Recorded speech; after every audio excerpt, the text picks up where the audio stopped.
you live now? I'm not sure. It says we're live.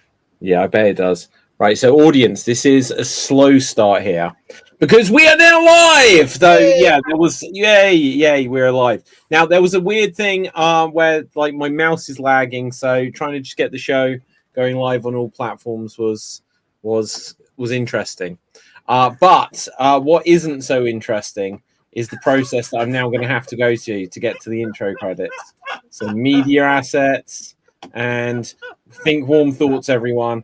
Boom. Welcome to the Geek Battle Zone. We discuss comics and puny minds are blown. We debate Marvel versus DC, Skeletor, X-Men, and Ron Weasley. Judge David slams down the gavel and cap dreams of Henry Cavill. It's a Geek Battle stream, nerd rage as we assemble our Geek Avengers team. Welcome to the Geek Battle party. We got the Justice League and our Batman is Marty. Say hello to Tim as movies are greenlit. Every new movie, Dev's already seen it. Xbox, Star Wars, and Star Wars Star Riders. He-Man, Star Trek, and David loves spiders. We battle as Morrow and Disney will blink. And we try to crown the Geek of the Week. It's the Geek Battle Show. Welcome to the Geek Battleground, where we use the Force and the One Ring is found. Cap is wrong about Resident Evil 6. Everyone watch out, 'cause oh shit, it's Nick. Gerald and Tim and Diz will try to win at the Geek Battle Quiz. David and Dave will confuse their crew as they dive in the TARDIS of Doctor Who.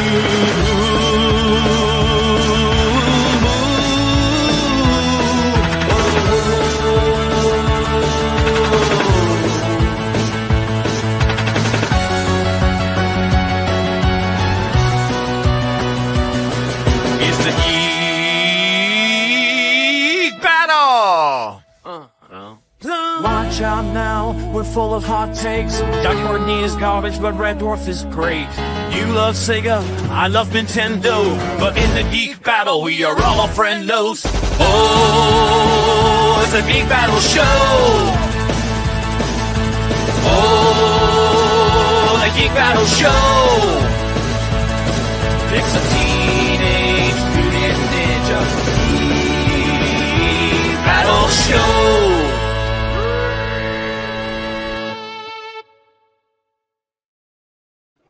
Okay, so hello and welcome to Geek Battle. On today's show, we're going to be discussing all kinds of fun stuff, including sequels to films. I don't know if there is something in the air today because it seems like there's lots of announcements. So we'll get into some of these.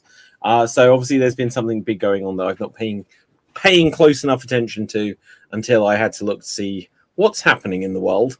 But let's find out what's happening with our panel today. Tim, say hello to the people. Hello to the people from a parking lot attendant shed in Chestnut Hill, Massachusetts, United States of America. That's a lot of words. Am I supposed to give a geek fact?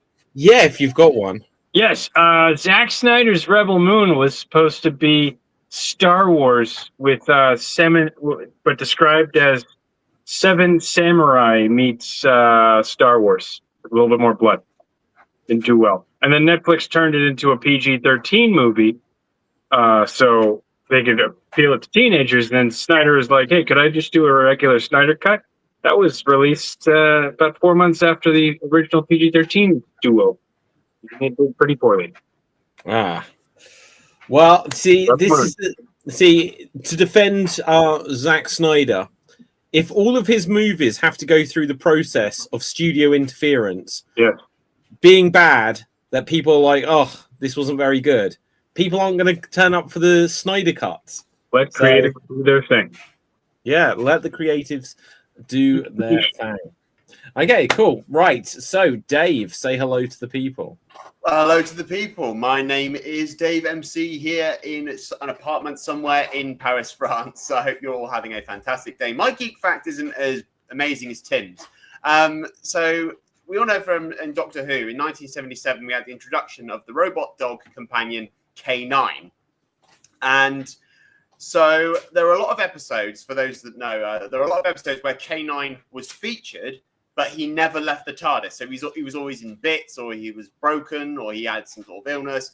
The reason being is because there was actually an offset reason, is because the radio signals that we use on K9 for the radio controls, there were problems between, it was picking up radio signals from the cameras, from other microphones. It was picking radio signals from somewhere else. And because they were interfering, that's the reason why K9 probably never left the TARDIS 90% of the time.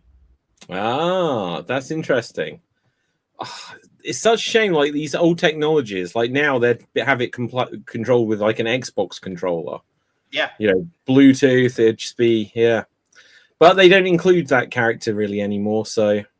No, they don't. It's sad that he's one of the classics, you know. You got to have K9 at some point. Well, yeah, but you'd also think they've got to have the Doctor at some point, but that ain't happening either. Tim, it looks like you wanted to add something to this. Didn't they use an Xbox controller for like the Ocean Gate sub? Yeah, Like well, that. I think, it was a Logitech controller, which strictly, I don't think it was made by Microsoft, but yeah, basically. Okay. Yeah, so do you know about that, Dave? Do you think they know about watch Men in Black 2, where they had the PlayStation controller with the car and just like, hey, we can do that? Oh my god. But see, I saw it, like, I don't know, this might all be lies. I saw a random video about this not that long ago, which actually said that that's actually fairly commonly done. So...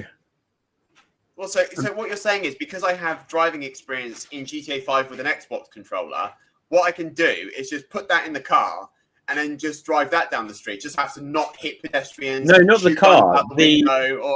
You're talking about the Titan thing that imploded going down to the Titanic, right? Yeah. Well, regardless, any vehicle. Like, can you imagine, like, you get on the air flight? Hello, this is air traffic control. We'd like to inform you, if you're flying on PlayStation today, please don't press the R2 button. Otherwise, hey, I tell you what, right? When I first learned to drive a car, I was like, why does it have this wheel? It's so much easier on PlayStation. Genuinely, true story. I was just like, you just press this, you press that, and it goes. Just thinking now, because Tim's at like a parking lot. Just imagining Tim looks out the window one day. It's like, look at all these people trying to park their cars. This is just a bunch of people. Why are these inverted controls? Yeah. Oh man. Oh, inverted control. Oh no. I don't want guys, customized turning on these. The drive systems are already confusing. I don't need inverted controls. Oh dear. Have you guys American cars as well? Yeah. You guys ever been playing like a video game, like a racing game, and you're just like this? Yes. Yes. Why do we do that? Why? I don't know. Why do we think it will help? Well, it's like even in GTA 5, when I'm playing GTA 5 and I go up a ramp, I somehow go up in the seat and I go like this when I land the car. And even, like my Mrs. MC, she said the other day, "Why did you do that?" I went up a ramp and I landed. It's immersive. They can only do so much. I feel like I have to immerse myself. I think that's good. I think that's good. Yeah. Like, I remember when there was first like controllers with built-in rumble, they were like all over this idea, and you could actually get like a jacket that you wear that would rumble in different places. I never had one, but I was just like, well, so if you get shot, well, I don't want to. No, that doesn't sound good. I don't want that. You know. Well, it's like, if this is plugged in, what if I spill my drink? I'll electrocute myself. Shocking revelations. Yeah. Captain Dave, say hello to the people. Hail from the land of leopards and elephants and crocodiles, and I can see Tim. I think you're on mute, Cap. I can't hear you. I can. Oh, you missed with the bit. Oh, was that a bit? Right. Can you guys hear me or not? Yes. What? Okay. What was I going to say is that I can't hear Tim is like some Can you hear sort him, of... Dave? Yeah, I can hear him. Tim, can you hear me? Yes, I can hear David and Dave. For some You reason, can't hear let me try. Maybe that helps. You know what was weird? There was a play button on my screen, and I hit it, and then I could hear Cap. What the? That is so Sorry, weird. What the? Wow. That's brilliant. So can you mute? Sorry, Cap? No, it wasn't mute. It was there was a moron setting, and I forgot to turn it off. So. Well, there we go. So, Capel Fave. Anyway, you were saying. I was first gonna say like Tim is in a rugged cabin somewhere writing his next Hemingway novel or something because I like wish. that's that mustache and everything. I'm moving parked cars. I'm in a parking lot attendant's shed. My dad has a side job. And I help him out when I can. But this is like the classic writer's log cabin in the woods with the mustache and everything. We should do like a writing like Zoom together and like put some stuff together and see how that works. I think it'd be fun. I've got a couple ideas, but yeah, not in here. There's not enough space for 4 people. I have always loved the idea of having the cabin in the woods to go and do writing. Yeah. We're suggesting Right. we collectively just find a cabin in the woods somewhere and we do a Geek Battle podcast in a cabin in the woods. Dude, Yes, that would be awesome. Or no, David, because in the UK we do it in a castle. But yeah, that we would could do it in a castle. the castles. They're like really windy. Like they're cold. Although I do have to warn you, Back like him on the cabin. most writers who go into the cabin in the woods to write, they most of the time turn out as alcoholics. So I would not recommend that you bring a drink there. Have you I seen live in an Secret apartment in the Window? middle of nowhere, so Is it Secret Window? Have you seen Secret Window, the Stephen King film? Johnny Depp. no. Ah, okay. So he is a writer, basically in a cabin in the woods. It's a good film. Not the greatest, but it's a mid-range Stephen King film, but I quite like it. What is the top tier Stephen King film? Like, what is the That list? is really good. Well, okay. See, here's the thing. For me, the 2 best Stephen King films. Yeah. I've got 3 actually. Shawshank Redemption. I is was that- very surprised to learn that he was the one who wrote Exactly. that. Green Mile. Okay. Do you know that one? Tom Hanks. No. William Oh Clark my god, Duncan. it's so good. It's the Oh, same it's direct. so It's good Frank film. Darabont, who is the same person that did Shawshank Redemption. It's also set in a prison, and like Michael Clark Duncan and Tom Hanks in a prison. It's not as good as Shawshank, but it's really good. And then Wait.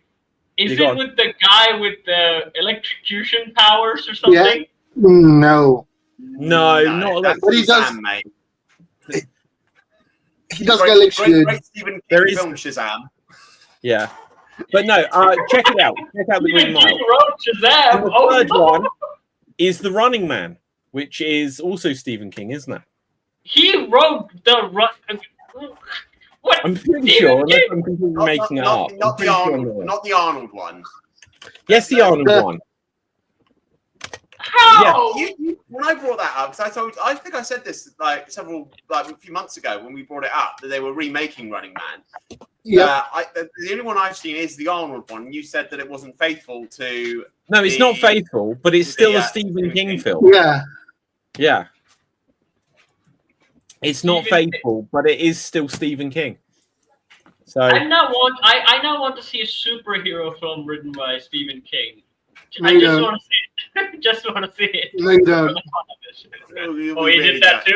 He did that Okay, too? Just get like the Langoliers 2 or something. have you seen The Langoliers? Yes. I love Yeah. The Langoliers. I haven't seen it in Yeah, many years. I know it's a horror. It was supposed to be a horror film, but I couldn't stop laughing. Like literally, the whole time frame, I was just laughing the whole time. I recommend that you watch the Nostalgia Critic review of The Langoliers. It's double the fun. I met him. You Okay, watch the I film know you first, have. and then you watch the review. Yeah. Either Okay, one works. so, Travis in the comments says, "How's it going, guys? Going well, Travis." But it says the Running Man was written by King under the pseudonym Richard Buckman. So yeah, I wonder if how soon that was known that it was him, because obviously nowadays they just say, but like when you bring it up here, oh hang on, for some reason my screen share is on walkabouts. Oh, it's because I had to crash things. Is my mouse still lagging? It is. Oh god damn. Right, let's see what I can bring up here. Take forever. And so, look, if you're watching on the Extreme Improv channel, you'll see how much this is lagging. But look, so there you see, Richard Buckman. Running Man. I know. That Rocket things like- Man. That's a secretly in different the thing. Imagine think you're going to see Arnold Schwarzenegger in The Running Man. You see Elton John Rocket Man by mistake. Well, no, I just changed the lyrics for it. It's just like Running Man, this is not by Elton John. I now wonder, like, all the obscure niche films that you saw that were great are secretly written by Stephen King under a pseudonym. Such as things. Like The Running Man. I didn't expect he wrote The Running Man. I didn't expect he wrote Shawshank Redemption. I really couldn't expect the person who met Tim Carrey go waha waha waha did all of those things. Yeah. So guys, some literally exciting breaking news perhaps today. The sequel to Superman, James Gunn's Superman, has been announced, it has been confirmed, and it has the title of Man of Tomorrow. And that's genuine. That's the DC animated film we already saw. Yeah, so the Superman sequel is titled Man of Tomorrow, and this is what James Gunn has shared, this artwork. So obviously Lex is going to be back, and he's going to be having a fist fight with Superman with his Lex mech suit thing. You know the difference is this image I like, but the second image I do not like. Why don't you like the second image? What's wrong with the second? Because, so like if you you know the one where he's punching? Yeah, this one I do not like, but the previous one I like because this one is James Gunn's fucking suit. Look at that. That's terrible looking. It's the same suit. No, that's James Gunn's Superman suit. Yeah, but so is the previous one, isn't it? But that's the same suit, mate. It's just drawn differently. What is wrong with you? If the suit was in this style and this coloring, and also it is that coloring. It is in that style, you muppet. Yeah, look, it's got the piping. It's got the piping. It's not the yes. He's got a really angular penis, but still. Yeah, but angular. Angular, look at the shape. That one is a little more. Yeah, rounded. it's true. Okay, so Cap, you are right. This one, he does not have an angular penis. So this one, I'm gonna piss everybody off. Looks more like Alex Ross drawing than the other one. I'm so pissed off right now, Dev, because I have no idea what that means. Because people love Alex Ross, and him. Oh, Dev, curse you! But yeah, so okay, so what is the deal? What is the deal? Right. So hang on. So literally, this is like trolling even more. We wanted the sequel, the Superman sequel, Man of Steel 2. Instead, we get the Superman sequel, Man of Tomorrow. What are they doing? The really funniest part is the Supergirl movie is based on a comic book called Supergirl Woman of Tomorrow. Yeah. And what's the threequel going to be called for Superman? Superman of next week? Superman Dog of Tomorrow. Superman next of month. Crypto Dog of Tomorrow. Crypto Dog of Sandy. So they did a Crypto movie, didn't they? And The Rock played Crypto, didn't? Oh, yeah. That's crazy. Keanu Reeves was Batman in that one. Yeah. Whoa. Keanu Reeves will never do a superhero thing ever again. And he's open to do Constantine, I think. He's very much open to do Constantine. No, but Matt Ryan is also already the perfect Constantine, so they'll never let him go. Is he the one who did in the series CW? He's the CW ones and the animated ones. Yeah, he's quite good. Well. Well, if there's an opening for John Constantine, I know British actor, unemployed right now, who might be interested. Well, Dave, I wouldn't say I'm quite unemployed, but thanks anyway. Oh, sorry, I forgot to mention, doesn't wear glasses. Hang on. Or contacts. I don't need contacts. And he's not I shorter barely than even me. need these. And he's Right, not shorter okay. than me. Now, I'm taller than you. You know. I'm taller than you on the inside. We're doing Right. this again. Okay, Also, go on, Dev. I'd like to discuss a piece of news that's pissing me off. It's David Zaslav again. He has delayed Mortal Kombat because the October 2025 release date would not make much money because there's so much competition, right? So he's moved it to another date. And guess what that date is? Next year? The same weekend as Doomsday. Oh, he's fucked. So he's moved the movie, saying it wouldn't make much money in October 2025 against Tron, and now he's moved it to be against Doomsday. What's Doomsday? Avengers. Oh, what Avengers? Yes. Oh my God, what's he thinking? He's insane. Fatality.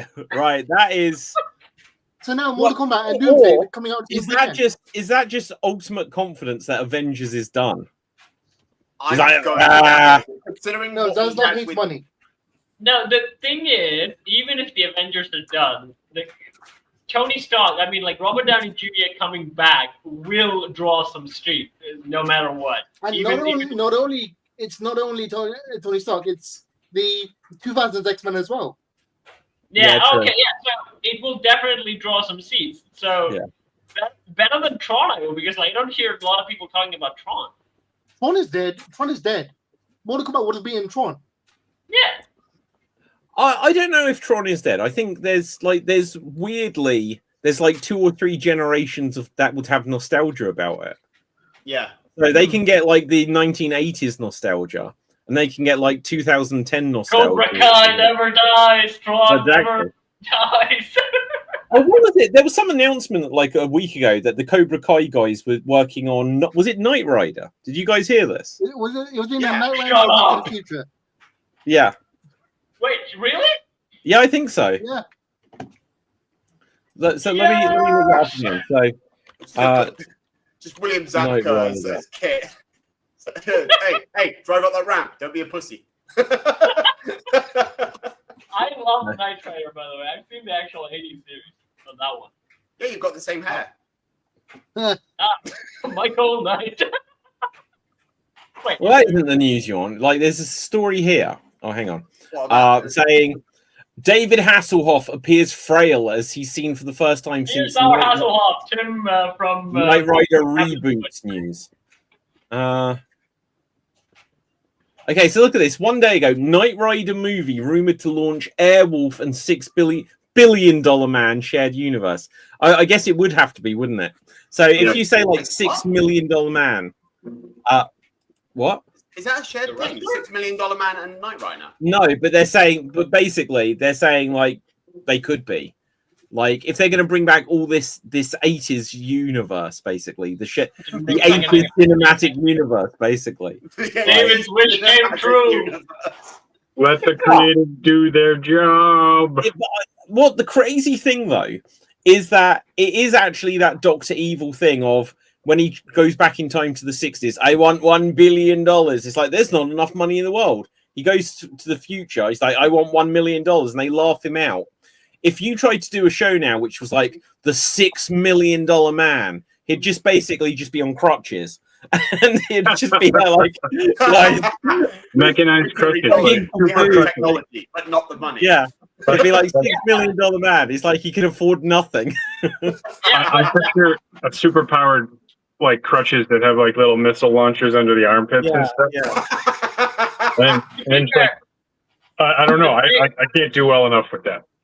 The big appeal of Knight Rider, like it was like the first AI thing back in the 80s, and most of the crime are kind of solved by his AI powers, the car's AI powers. Wait, like 2001 Space Odyssey, that was before that, surely. Like the first but AI I'm talking about in the 80s TV show genre. Knight Rider thing was like it's the kid is like the first artificial intelligence in the crime fighting world, and yeah, and like most of I can just hack it if you plug me through, and the whole computer mumbo jumbo and it all works. I would say you have to bring in a really interesting sci-fi writer who really understands modern technology and that can develop a crime-fighting AI that would be actually. But there's also the reason it won't make sense to us. I mean, like if it's too dumb, like in the 80s show, we'd be like, yeah, that's not how it works. But if it's too brilliant, that's adapted to its time, we'd be like, yeah, well, I don't know what the heck's happening. You got to have an AI that's, I think, a little like, how would I put it? Have you seen Demerzel in Foundation Season 3? Like, a big part of Foundation is that there's one character who has, like, this programming, and their programming is, like, it gets in the way of what they want to do. So I feel like if you had a really good like crime fighting AI who's like, well, I really appreciate privacy, but I don't know about this, that'd probably be good writing in some way. Yeah. Okay, Dev. So I looked into this Knight Rider thing. It's not just the Cobra Kai guys. The director of John Wick is also working on it as well with them. Oh, nice. Yeah. David, like, who played the live-action Terry Bogard in the King of Fighters live-action movie. Wow. Hey, Travis in the comments says Bryan Cranston would make a great voice of Kit. Yeah. Certainly. However, wasn't he Zordon in Power Rangers? He was Zordon, but he also he's like our Principal Feeney, from our generation. Yeah, but back in the day, he was like a very big voice actor in like Power Rangers and cartoons. What about the actor from Strange Alien and also Sunny from iRobot? That actor, he's been like in weird stuff, but I don't know his name. Oh, Alan Tudyk. Yeah. Does he have a good enough voice to be Kit? Yes, he is like King Candy from. He's in every Disney movie. He's been in every Disney movie since like 2005. Yeah, I know, but like, so what's the guy who played the character in Cheers who was in every Pixar film? It's like he shouldn't be the voice of Kit either. Oh no, that'd be the Abominable Snowman guy. John Ratzenberger. Yeah, exactly. Right? He should be Kit. Because this actor has range. Cliff. Like it's hard to recognize him in different roles because he has really good range. Like if you look at the Doom Patrol thing, like that kind of voice, that villain voice that he does, but if you could make it a little bit more charming, I think that would be perfect for Kit. Day 2 in Andor. Yeah. Dev? Fun fact about Alan Tudyk is he's so good that he tested so well in the test screenings that it pissed off Will Smith to the point. Sorry, test screenings of iRobot that it pissed off Will Smith to the point where he got removed from the credits. He's not credited at all. That is crazy. Now Will Smith is using all AI. And get this, so they removed his credits and also they cut his lot of screen time. But then Will Smith had to do promotions with him, and he was all Fury and Chun-Li, and he knew that this man cut all of his credits, and he's basically just doing marketing for the film that he's not going to even credited for. Wow. So I'm going to look up, see like how much he was. So iRobot, like 2004 film. A lot. Is he just like on the posters? Like he wasn't an uncredited. Like, he was in the posters, but Will Smith got him removed. Wow. What was the character? Was his name? Sonny. Sonny was the character. His name was removed. Yeah, Sonny. Last name, side up. Uh-huh. I feel bad for Will Smith. I just feel like the internet is just awful. It is, isn't it? And the way he's using AI is not probably better for that, Yeah. No, I think it's because I think he had the rock problem where he treated himself too much like a brand. I think there's going to be maybe a controversial opinion, but I think Tom Cruise and Brad Pitt did well as they transitioned to the new era than Will Smith did because they cut themselves off from social media. They don't show up a lot. Even when you make fun of them, it's old clips that they did back in when they TV days. And they just show up in movies as this like rustic, old school cowboy guys, and they just like buy and they just leave. Tom Cruise got it out of his system in the 2000s. Yeah, true. Yes. He still keeps doing stunts in his Mission Impossible movies, but he got the craziness out of his system in the 2000s. Because I don't know if Cap was alive back then, but Tom Cruise was when I was permanently high on every talk show. Yeah, but he transitioned off during the social media period. When you last hear Tom Cruise, if he's not promoting a movie, you don't hear much of him. Well, do you know what? Like last time I remember, like a controversy or something was during the pandemic when he was filming Top Gun. Yeah, and he was like, and people weren't following like the rules, and he was like, so they tried to Christian Bale him where they were like, you know, he was having a go at people because the movie's going to be shut down. We're trying to keep this business live. And I was like, he's right. You know, I was like, yeah, like if this movie gets shut, and then Top Gun Maverick, I really enjoyed that movie. And it's like, yeah, like he was right. And then the film was a massive hit. So, you know, I don't have a problem with that. Can I throw in a controversial thing here? I've never seen Top Gun. I've never seen the first Neither have I. No, I've never seen Top Gun. And I've seen the second one, but not the first one. Okay, Tim, it is down to you. Have you seen Top Gun 1? Highway to the Danger Zone. But it's actually That does. Ride into the Danger Zone. Yeah. But I've seen the Paris version of Top Gun. Oh yeah, you have to. I think Top Gun in the United States has like extra special influence, and you know it's the United States military, so it's very much like you know. That explains. I use words right there. In the 80s and late 90s, I discovered like when Mel Brooks was doing his like Men in Tights and everything. There was like plethora of like satire and parody films making fun of the military-industrial complex. Pentagon Wars was one. It's really good. The other one was Down Periscope. Hot Shot. Yeah. Sorry. Hot Shots was amazing. Yeah. Hot Shot. That's where I get. Yeah. Hot Shot made fun of Top Gun, and also it made fun of Rambo, which is my favorite because it has Rowan Atkinson's in it. My favorite line is still like, "Oh, we can get out of here." I can't. They talk. Top Secret with Val Kilmer. Yes. My favorite is Canadian Bacon. I think that's the probably like you gotta see that one. That's John Candy. My favorite parody film from this similar era and crew and that is National Lampoon's Loaded Weapon 1. It is a parody of Lethal Weapon. It's Emilio Estevez, which is Charlie Sheen's brother, you know, who was in Hot Shots. And it's Samuel L. Jackson in like one of his first leading roles. And the villain is Tim Curry. It is such a good movie. And I'm going to spoil this one scene in it. There's this one scene with Samuel L. Jackson and Emilio Estevez in like a car, and they're like, "Hey, I think we've got a tail. We've got some bad guys behind us." And they go like that. They say, "Don't turn your head." And when the camera pans out, they're sat in the back seat and they've got like hoods on and machine guns. And he's like, "I'm going to try to lose them." He goes like this. Goes like this. They come up, the villains are gone. They're like, "Oh, that was close," and it was so stupid, but it was so funny at the same time.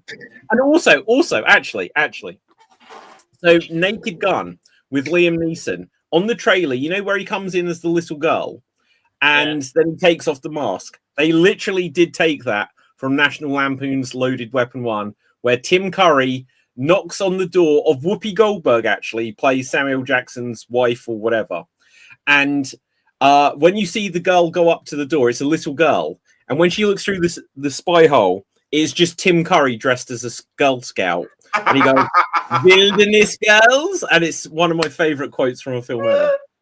I recommend National Lampoon Loaded Weapon. What did the film that Tim say? Canadian Bacon. Canadian Bacon. I'm putting this down. And Spy Hard with Leslie Nielsen. Spy Hard's amazing. If only for the Woodall cameo. Yeah. There's some I keep forgetting after Canadian. Canadian what? Bacon. Canadian Bacon. Thank you. On your English practice. Oh, yeah, speaking of parody movies, they've confirmed nearly everyone's back for the new Scary Movie. When you say nearly everyone's back, are we talking Charlie Sheen or are we talking the originals? Originals.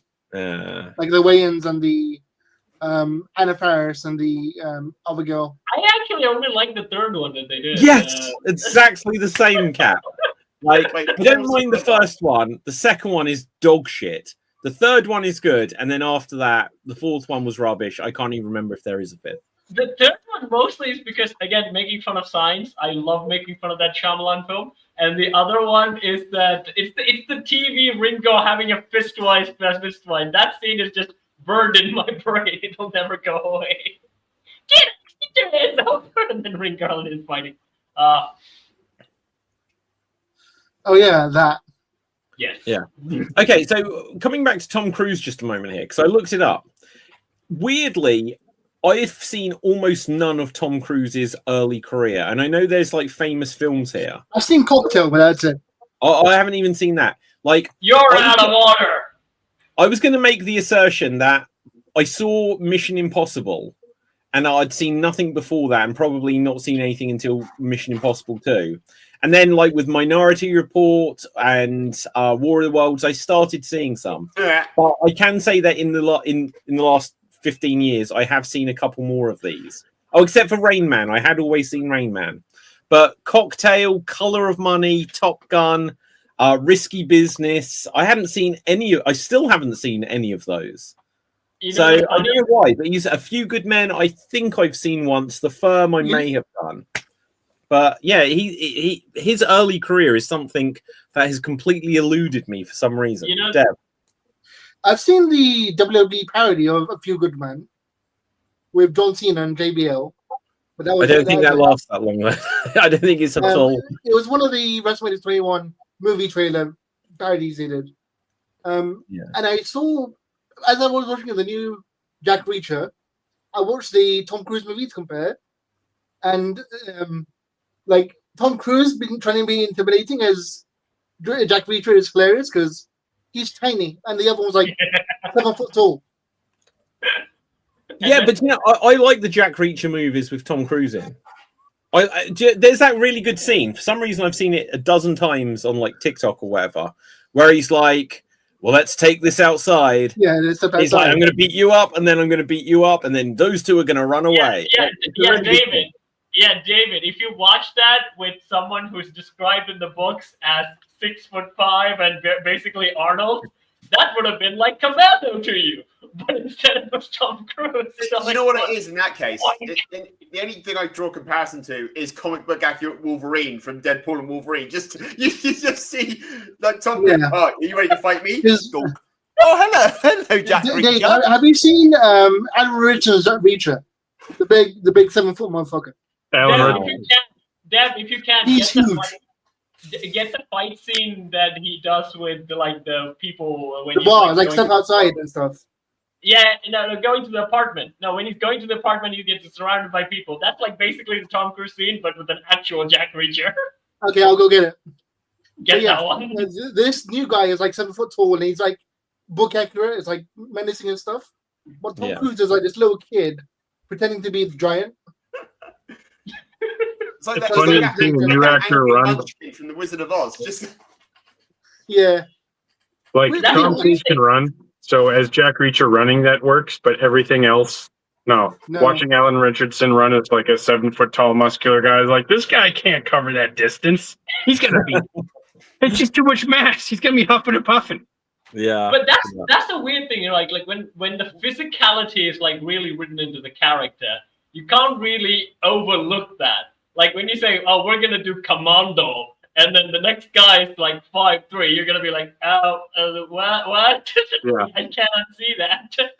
I mean, it's so interesting just about because there's often we've said about this person isn't right for this character, that they've like if they've changed the character from being like one background to another or gender swapped a character or something.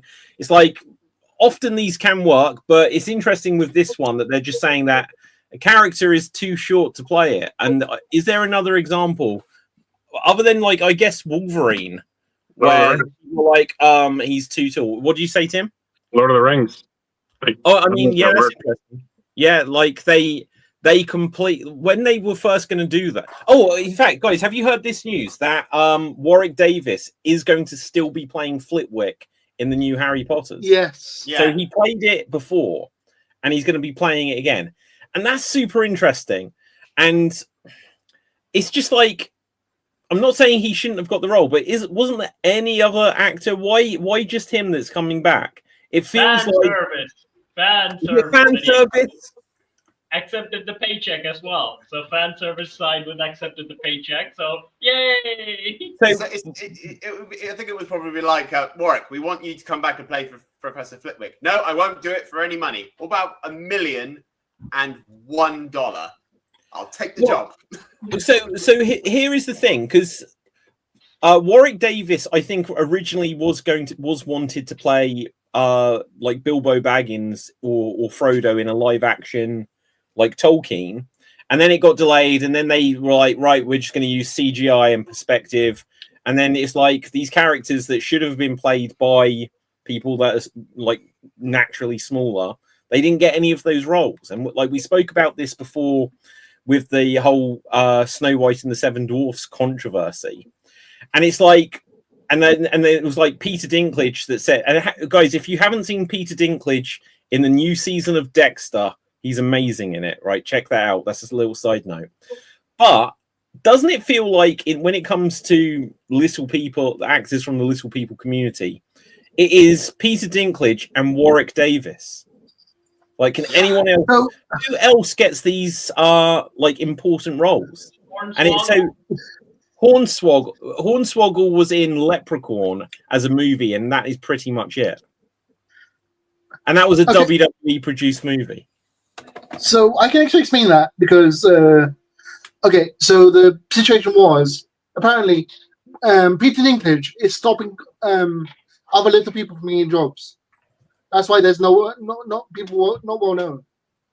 But okay, so then this was an opportunity for the character of Flitwick to cast someone else, give someone else a shot at that role. Yeah, wasn't it you? I don't know if it was here or somewhere else, but didn't we say that there was going to be an old cast member coming back to the show anyway? Do you think? That was me. That was me. That was you, Dad. And yeah, but basically, they're reaching the HBO. The people are reaching out to existing cast members, offering them roles, and whoever takes it, basically. Because they'll probably need all the fan service that they can get, so they'll be like, "Come on back if you're still up for it." They're not going to need fan service to for this to go down well. This is gonna be a hit no matter what. Okay, so this is what would be really funny is if if they get to like season 7, which I assume will be like season 7 is going to be the Deathly Hallows, and they get Daniel Radcliffe to come back to play older Harry again when they're taking the kids to Hogwarts. Oh. I think he'll be too old, won't he? Isn't that weird? Dad, he'll be Robert now. I think he's the right age now. Isn't that crazy? One rumor I can't officially confirm or deny is they're trying to get Daniel as his dad. No, Daniel like surely not. Like they're trying to get Daniel as James. From what I understood, like he has said, unless it's just like a lie about he wishes them well, but he's like not involved and stuff like that. But go on, Cap. Just to kind of interfere a little bit, David. We got the real Jack Reacher clip if you want to look at that. The Tom Cruise scene with the same like a similar fight scene that Tom Cruise did, but it's the Aaron Richardson version. I'll bring it up, but guys, I'm going to have to put the harsh shield on. Wait for it, the shield. You know, we watched the intro of Goosebumps silently last week. Yeah. Right. I got not a strike, but I got like a copyright flag from like Warner Brothers or whoever. I don't want to say. I don't know who it is. Right. And I decided this time I would fight it, and I lost. Right. And it's like I played something silently. We discussed it, and it was just the intro that we had on with things with an overlay, and I lost the right that we could discuss this from a Although David, critical perspective. Intros I've discovered recently, David, have a weird copyright thing on their own. Even if you play them silently, the intros, because like when I did like Dave's MC's podcast and DC stuff, I had intros of all cartoon DC shows. And they got copyright claim, even though there was no audio. But when I showed the scenes from the show, I didn't get copyright claim. There's something weird about intros. Let's take a look. See what we can see. Let's make sure this is silent, because otherwise I'll get struck again. Let's see what happens. So if we can even see this through the harsh. The shield is too much. I know the shield is too much. But okay, so we can see this is Jack Reacher, right? Yeah, the big guy. And he's walking in the dark. There's some guys at a truck. He's still walking. How long does this last? You need to skip a little bit forward. Okay, let's skip. Let's here we skip. go, Now, here this we is go. for review purposes, Warner Brothers or whoever owns this. So he's having a conversation. This is where he's telling, like, I'm gonna break your arm, and then exactly what Tom Cruise is saying. And, What, it's the same dialogue? Yeah, basically. Oh, I do need to watch this show. The show is really good, David. Like, this show is absolutely good. Yeah. Second season is kind of but the first and also the recent one, top. Okay. Guys, look, I just want to deliver this pizza. Wait, so look, hang on. This scene is almost over. There's only 20 seconds left and he hasn't hit anyone. Okay, here we There go. we go. Bang. That broke Yeah. my arm. Did he just anticipation. cut that guy's hand? Yeah. Did that guy go Yeah. to... Wait a second. Does that work? So that guy, he Broke his arm. Yeah. headbutted his hand. Ouch. Yeah. Oh, you broke my finger. Okay, that is pretty cool. That he should. Okay, so I am now convinced he should play Chris Redfield and punch a boulder. I'm convinced. Yeah. And now do you see what I mean by this reach is believable while Tom is cosplaying a tall guy? The weird thing is, Tom is a good actor, but the role is just not for him. It's just pretty much I'll say. It's like the Hulk being played by Ant-Man. Yeah. Did you hear about Tom Cruise's reaction to Alan Richardson being cast as Reacher in the Amazon series? He was No. happy about it, right? He sent him a cake or something? There was barely any reaction. Oh. Richardson talked about meeting up with Cruise's agent, and the Cruise's agent was like, "Yeah, we're not going to talk about that." Wow. No, but I put on the cake story like Cap just said. Tom Cruise sent Alan Richardson a cake, Yeah. and Alan Richardson didn't eat it for like ages because he thought it was like healthy paleo cake or whatever, right? And then his friend had it. It was like, this cake is amazing. Why haven't you eaten it? Okay, so it says here, Tom Cruise's height is widely reported at 5'7". He's not. Yeah, but if I put this close to the screen, this is also 5'7". So how tall do people think he is? Like surely It's we like can 5'4", extrapolate. so like 5. So He's Tom Cruise. 5'4". He's a short king. I would say no. I don't think he's even a short king. So what I've really noticed is that people usually add 3 inches or 2 inches, especially in America. Like in America, height is just bonkers because I'm 5'7", and let's get a tape measure. Oh, you are 5'5", unfortunately. Okay, so how tall is Leonardo DiCaprio? Because look, there's Tom Cruise. Yeah. DiCaprio now Cruise is actually like a little bit behind. DiCaprio's feet is both lower and taller, but he's in front. Look at shoes. Yeah, I want to see the looks. okay, The they're looks wearing on his heels. shoes. I'll bet Tom Cruise wearing heels. Tom Cruise Yeah. wearing heels, I can tell. So what are they lifts? Are you saying? I think Yeah, he's yeah. wearing lifts, yeah. Look how thick they are I at the don't back. Give him a couple inches. He's a short king. Is it Maybe. either that or He's not even a short king, Tim. You have to be 5'9" to be a short king. Is that what it is? Yeah, maybe. you have to be 5'9" to be a short king. Yeah. That's bonkers. I thought short king was like reasonably in range of like below. It was. So the problem was short people kept saying they're 5'9". So then it became the short king height. That's Wait, awesome. so what is the short king height? 5'9" at the current moment. Official, no. Average height. I'm 5'9". No. Yeah. David, the thing is, the short king height is between 5'4" and 5'6", but everybody says they're 5'9", regardless of what they are. Yeah. they'll say 5'9". No, okay, All right, so what should I get say? it. Thank I you for swear the, I am legit 5'9". So what should I up it to? Like I'm 6'2". 6'1". 6'2". Yeah. I could not pull off. Yeah, fucking 6'2". right. So 6'4", yeah, 6'1". The weirdest back to thing the about Dave MC is just seeing him online for like however many years before I met him. I would have swore he was like 5'2", because that's just the way his personality comes across. Yeah. It's like angry little short man. my funniest The angry little Frenchman. What is that, Napoleon? Oh my God, Napoleon! Yeah, but here's the thing. Napoleon wasn't actually short. It was the British propaganda to make Napoleon. He has a short man. Yeah, he's like 5'9". Yeah. Well, this is what Dave says about me. Like, I'm actually 6'3". God damn it. So my If you're funniest 6'3", I'm the next in line to be the Pope.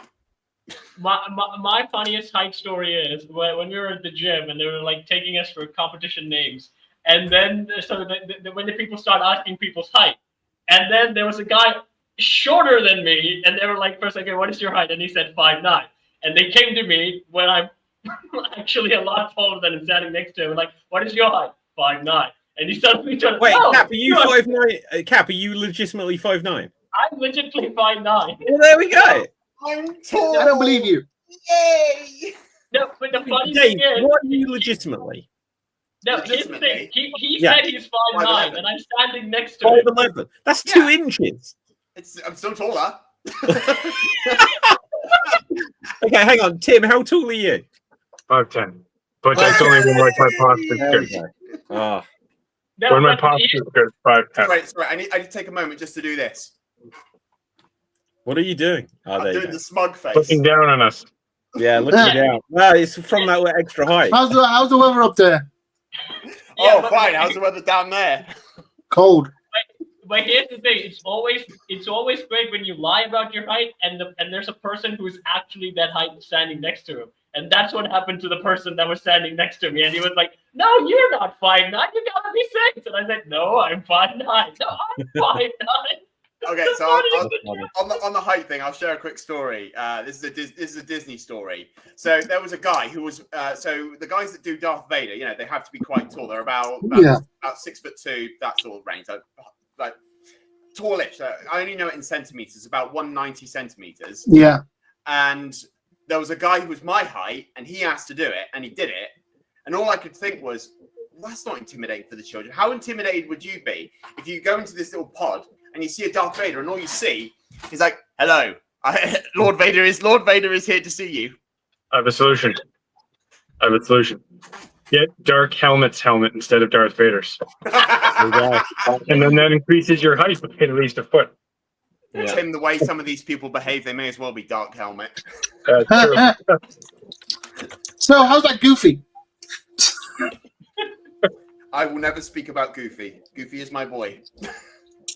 Okay, so guys, here's another thing. Like, I don't know. Perhaps someone else can fill me in why there's so many announcements of things today. But apparently, Dragon Con. It's what con? It's like there was the D23 reached like last week, and then Okay. Dragon Con this week. Dragon Con. I've literally never even heard of this. Right, but anyway, apparently, Sophie Turner is officially Lara Croft in a live-action Tomb Raider series. So it's not even a movie. They've like abandoned like new movies. No. Is she a good choice? What do I know her from? Was she in X-Men? X-Men, Yeah, Game of Thrones. She was Jean Grey. She's tall. She's She's a very star. tall. She's very Yeah, tall. but here's the thing that scares me about that. While I don't deny that she might be a good Lara Croft, look who's the showrunner. The first name on the showrunner. Who is it? Phoebe Waller-Bridge. Phoebe Waller-Bridge. Okay, the only thing Isn't I know that- her from is from Indiana That Jones. sounds familiar. Isn't that Isn't that the old like the one from the BBC? I've got. It's just the show with Jodie. Doctor Who? She was a executive producer and performer in the last Indiana Jones film. Oh yes. Yeah, so she was Indiana Jones' stepdaughter or something, right? No. Oh, Yeah, she's from Fly or something. Niece. Wasn't she Yes. going to be Doctor Who before Jodie Whittaker? No. What? No, I never heard that. No. But yeah, so I don't know. We'll see what they do with it. Tomb Raider is an She was in interesting. No. That's where I recognize her from. She's in Fleabag and Killing Eve. That's what it's Fleabag. I think honestly, I enjoyed Fleabag, and I could see hopefully she gets creative control instead of the studio executives try to exert too much control. Maybe it'll be good. Okay, I don't so I'm gonna throw it back a bit. Back when Jodie Whittaker was being cast as Doctor Who, Phoebe Waller-Bridges and Jodie Whittaker would last two like running up for the name, running names for Doctor Who, and Jodie Whittaker barely beat her out. Well, that's because Chibnall wanted her. Chibnall wanted Jodie Whittaker. The only reason Chibnall wanted them both. The only reason that Jodie got it is because of Chibnall. He wanted her as his doctor. Yeah, like she was in Broadchurch. Like Chibnall was the showrunner on Broadchurch, and she was, I guess, the lead. The second, Olivia Colman was obviously the lead actress in Broadchurch, but she was the second lead.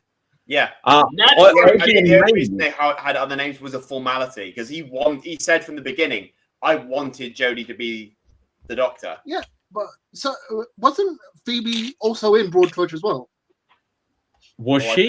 I don't know. I didn't watch Broadchurch. Season 2, I think. I'll have a look. Oh yeah, she could have been. So Phoebe. I gotta head up, guys. It's good to see you. Yeah, always a pleasure, Tim. Till next time. Love you all. Let me tell us when you see Bigfoot in that cabin. All right, that's a good one, Cap. In the middle of Massachusetts. Phoebe Waller-Bridge. You expect Bigfoot's just going to pull up in one of the cars and go, all right, Tim. Here's the keys. She was in Broadchurch. I don't even remember her character. Seems. I barely remember that. Yeah, so that's interesting. Okay, so according to this on TARDIS Wikipedia, like TARDIS Wiki, it says she was heavily rumored to be in the running to play 13th Doctor. She denied the rumor, but did express an interest in playing an alien in the series. Okay, so yeah, that one passed me by. Guys, so when it's come to the Tomb Raider stuff, Angelina Jolie was Lara Croft in 2 films, and the second one everyone said was better than the first. The first one it was like a really poor version of The Mummy, basically. It was that kind of tone, that kind of era. It wasn't a great film. The second one I vaguely remember seeing in it. It might have been a bit better. But then we never got the third one with Angelina. And then we got that other one with whoever it was, maybe 8 years ago or something like this now, 8 years ago, which was all right. But again, didn't set the world on fire. It's just interesting that it feels like Tomb Raider is something that has gone through periods of being a big deal. And then as soon as it's not a big deal, it's really not a big deal. I just don't think... There was a movie came out already, I think, when the new game came out for Tomb Raider, and then 2 years later, I think there was a new movie, but no one really paid attention to it. Yeah, I can't remember. Like, when did that come out? 2018. So pre-pandemic. So I remember. Tomb Raider movie. 2018.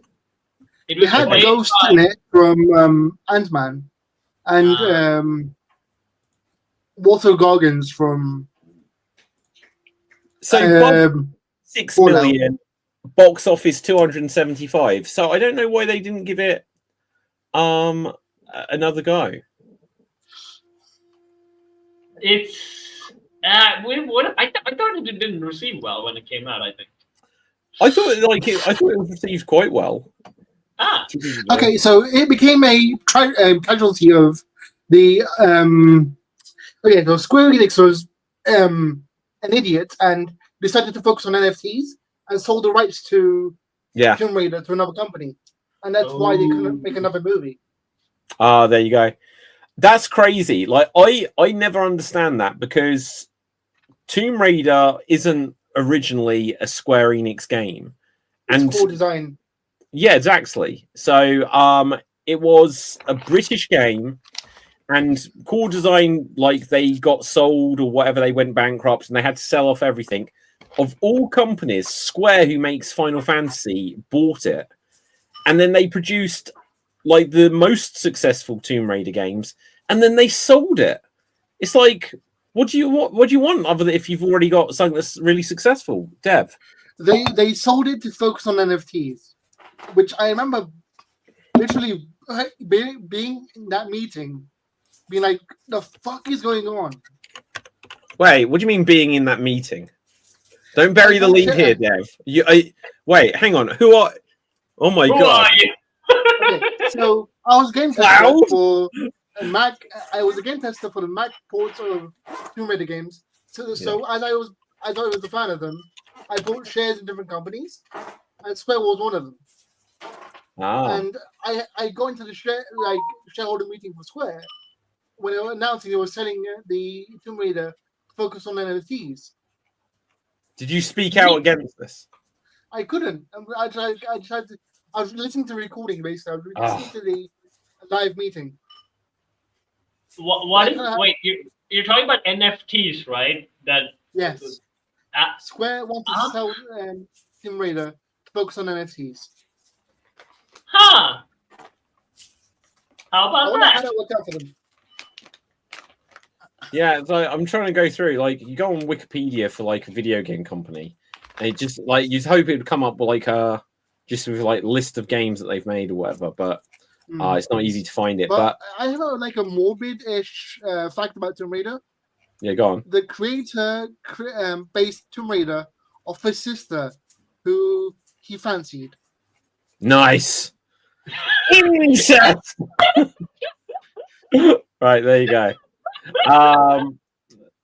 Okay, so look at this. Jesus, Square are definitely not stopping making games here. They've got tons. Dragon Quest 12, Kingdom Hearts 4, Octopath Traveler 0.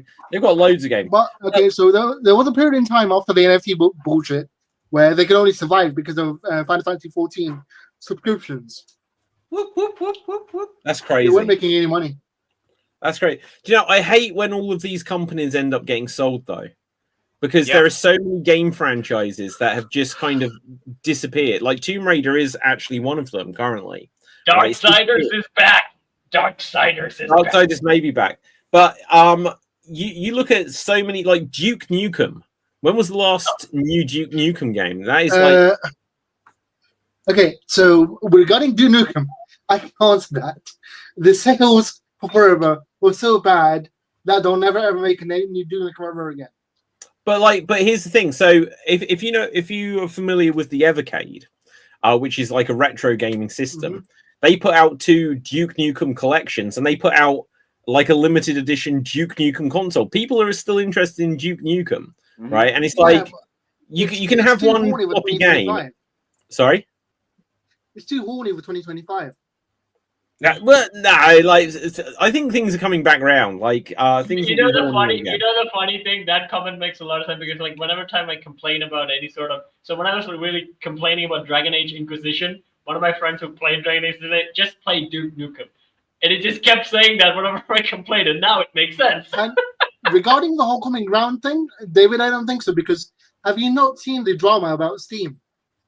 Who's Steam? What about it?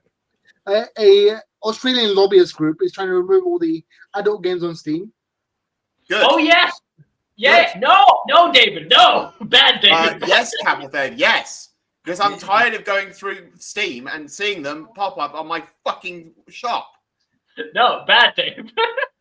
No, good Dave. Good Dave.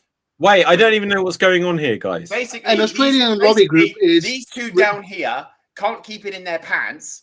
And they want to go. They want to see the adult games on their Steam libraries. Hey, I'm looking for a financial point of view. Basically, this lobby group has lobbied against two payment processors to pressure Steam into removing adult games, and there's a big controversy about it right now. They kind of went through the payment system, I think, with like Visa and MasterCard. They said like if you're gonna have adult games on Steam, then we're not gonna be able to make the payment draft. Yeah, and that makes. But I think it's passed, right? Like the controversy, it's still going on. Oh, it's still going. Okay, that's fine. The thing is, like, if I look at it this way, it's like Steam anyway. You can turn off that setting so you don't see them. Yeah. So I don't understand. It's like. The lobby group wants to go completely. This isn't like the old days where before like the licensing on videos and that, like the 18 plus and that. So where you complained about it and then they got rid of it. So there's an option already on there, so you don't have to see it. So why complain about it? Because they want to go completely, not just hidden. Yeah, it's well, the same. It sounds like they need to get a life, basically. Yeah, right. It's like there's other things in the world that are like that's what kind of happened to video games in general, right? Like there's like, oh no, these games are toxic. These shouldn't be a thing, pop culture wise. And that kind of happened in the industry, where it's like most of the games kind of went to shit afterwards, and all franchises were like, okay, the hero dies, we have a new lead. You're not helping my gaming channel whatsoever. You're telling everyone not to watch my channel because of the games I play. You play good games. you still play good games. I'm still talking about fucking Dragon Age. Well, anyway, there's still been lots of series, including like Duke New. Look, if you look at like the games made by Sega and stuff like this, everything is just Sonic the Hedgehog, but there are so many. There's going to be a new Crazy Taxi and a new Virtua Fighter, but it's like there's a reason why it's like Resident Evil is like the horror series, but it's only because they kept making them, and now they've brought back Silent Hill. It's like, well, if you had kept making Silent Hill and Dino Crisis and Obscure and some of these other things, these things would exist. And when Street Fighter is like, that's the only fighting thing, really, it's like, it's because Tekken and Virtua Fighter and Mortal Kombat disappeared for a while and then it came back. It's like, these things wouldn't be the only thing if other people ever actually bothered to still make them. Go on, Dev. So, regarding the whole, like, Sega only making Sonic games and stuff, they have committed to releasing several original, several old games, and because they've released Shinobi, and that's doing really well. So they're gonna make more. They're gonna go back and get more classic games. Like Crazy Taxi has been announced, and like Golden Axe has been announced. Streets of Rage, there's a new one coming out for that. And like if they do well, they're gonna go even further back. And they said they promised to focus on keep the focus on Sonic and Yakuza, the biggest franchises, but bring back the old ones as well.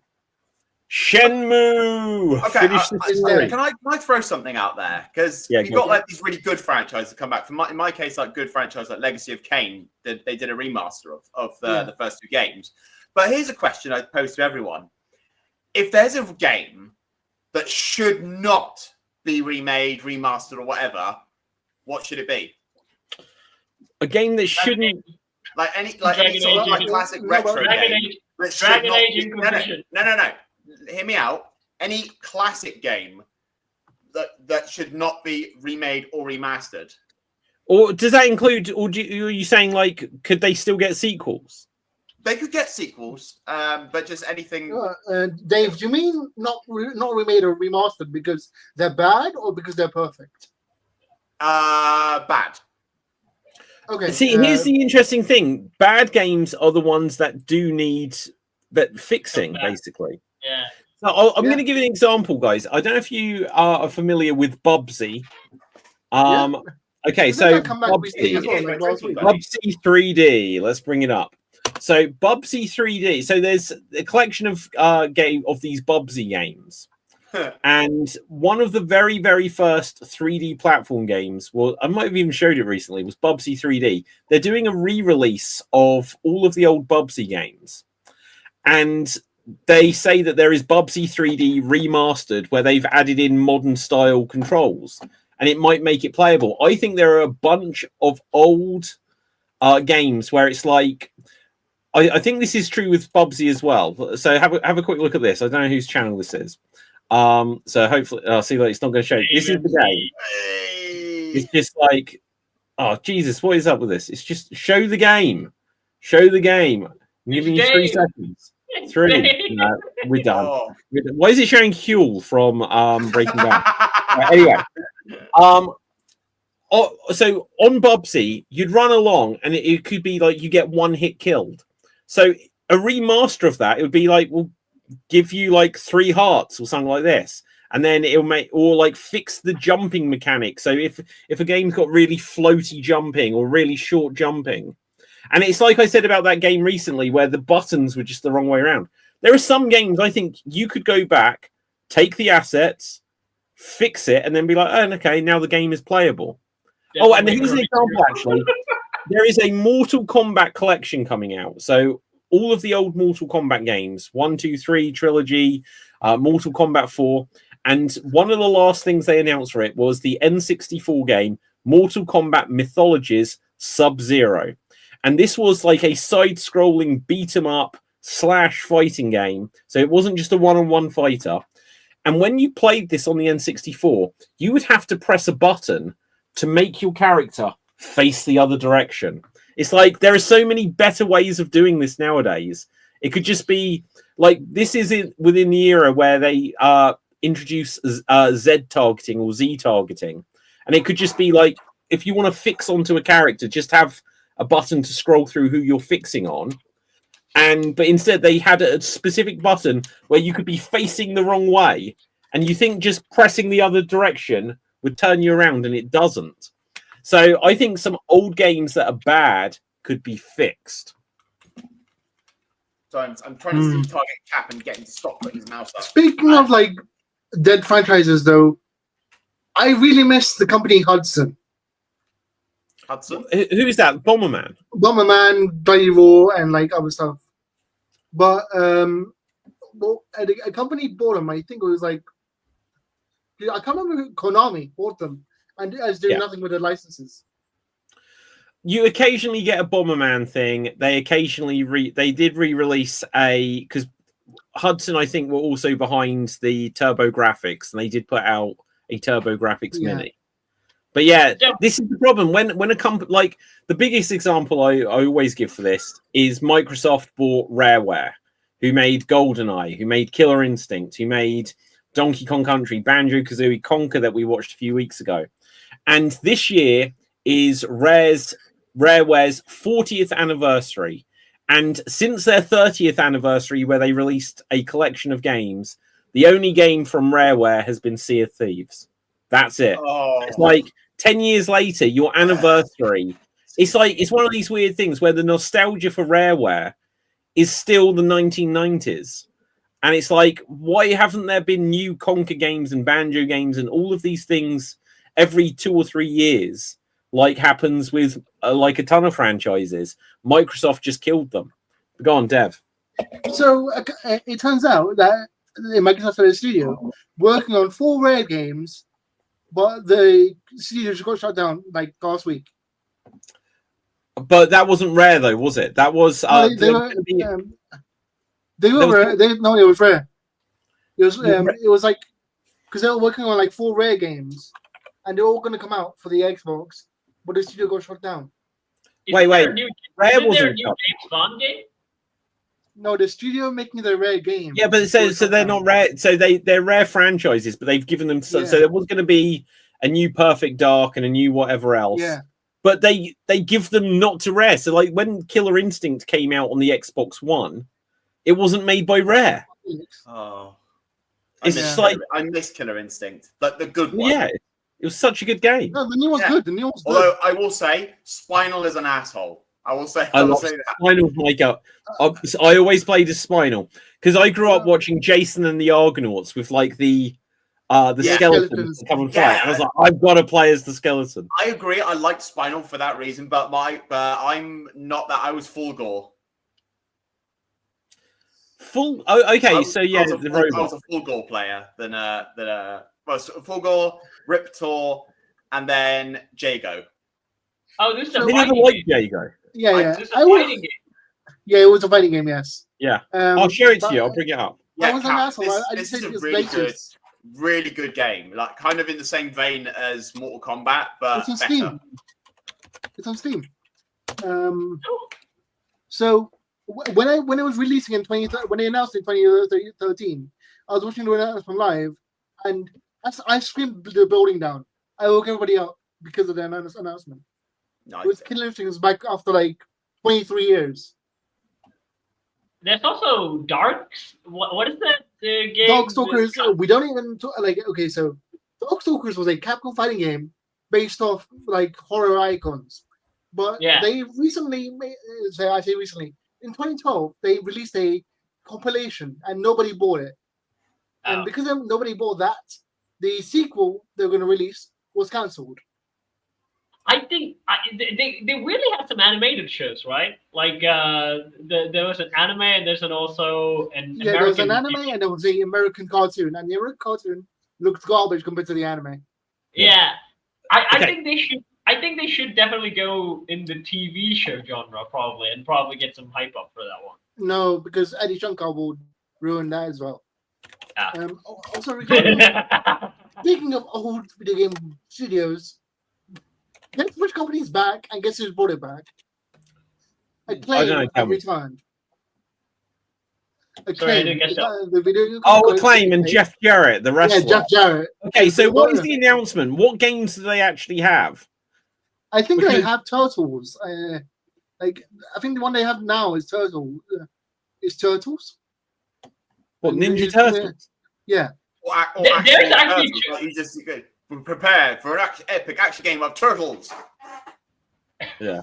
Okay, so let me just quickly show you Killer Instinct. Now I've got it up. I've got the original arcade game.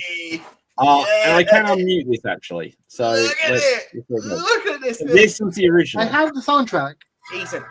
No, seriously, that skeleton is a dick. I couldn't do any of these things that Spinal was doing. All those super moves, I could not do This them. music is so loud. Hang on, I need to turn it down. We can't be heard at all. Copyright. But I tell you what, no, we shouldn't be because it's Yes, a game. Full gore. But this Glacius. music is so good. Full gore is Yeah. awesome. Okay, so fun fact: this was the first special edition I bought. I think because it came with a free soundtrack CD. So this What was is the Super first Nintendo? one that you bought? Special edition game. Yes. This is why full gore is better. Because it came with a free soundtrack CD. for Super Nintendo. This was the first Super Nintendo game you bought? No, the first special edition, like with an extra, Oh, special edition. Yeah. Okay, so look, so that was the original arcade game. Oh, that's Then awesome. they did it on Xbox One, and it was like free to play or something like this. And it was What just, happened to Spinal? I know they always have to What do the some hell stupid happened to stuff. him? It still looks nice. I mean, my era kind of. Like, This is this Xbox One. And No, this looks Spinal modded. looks awful. this isn't how they look. This looks modded. Nice. It's like they tried to cross the first two Pirates of the Caribbean movies. They couldn't make up their mind what Hang on, Spinal I'm was. going to bring down the volume, guys. Can't hear. No, the character, like that's not what the characters look like in the game. David, so your I think it is. ideal choice of weapons are a shield and a sword, I assume. No, I played this game a lot, and like Yeah, these so do I. costumes look different. Like no, this version, like the Xbox version. Yeah, likewise. I don't know. Like I haven't played it in a little while, but I know that they added all this gumph onto him.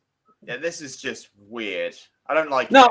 I didn't mind it, but it wasn't a Rare game. Like Rare lost their magic because it turned out that Rare needed to be controlled by Nintendo to get Nintendo quality Yeah, games. it's like in wrestling when Vince Russo would say shit, but needed someone to filter his bullshit. Yeah.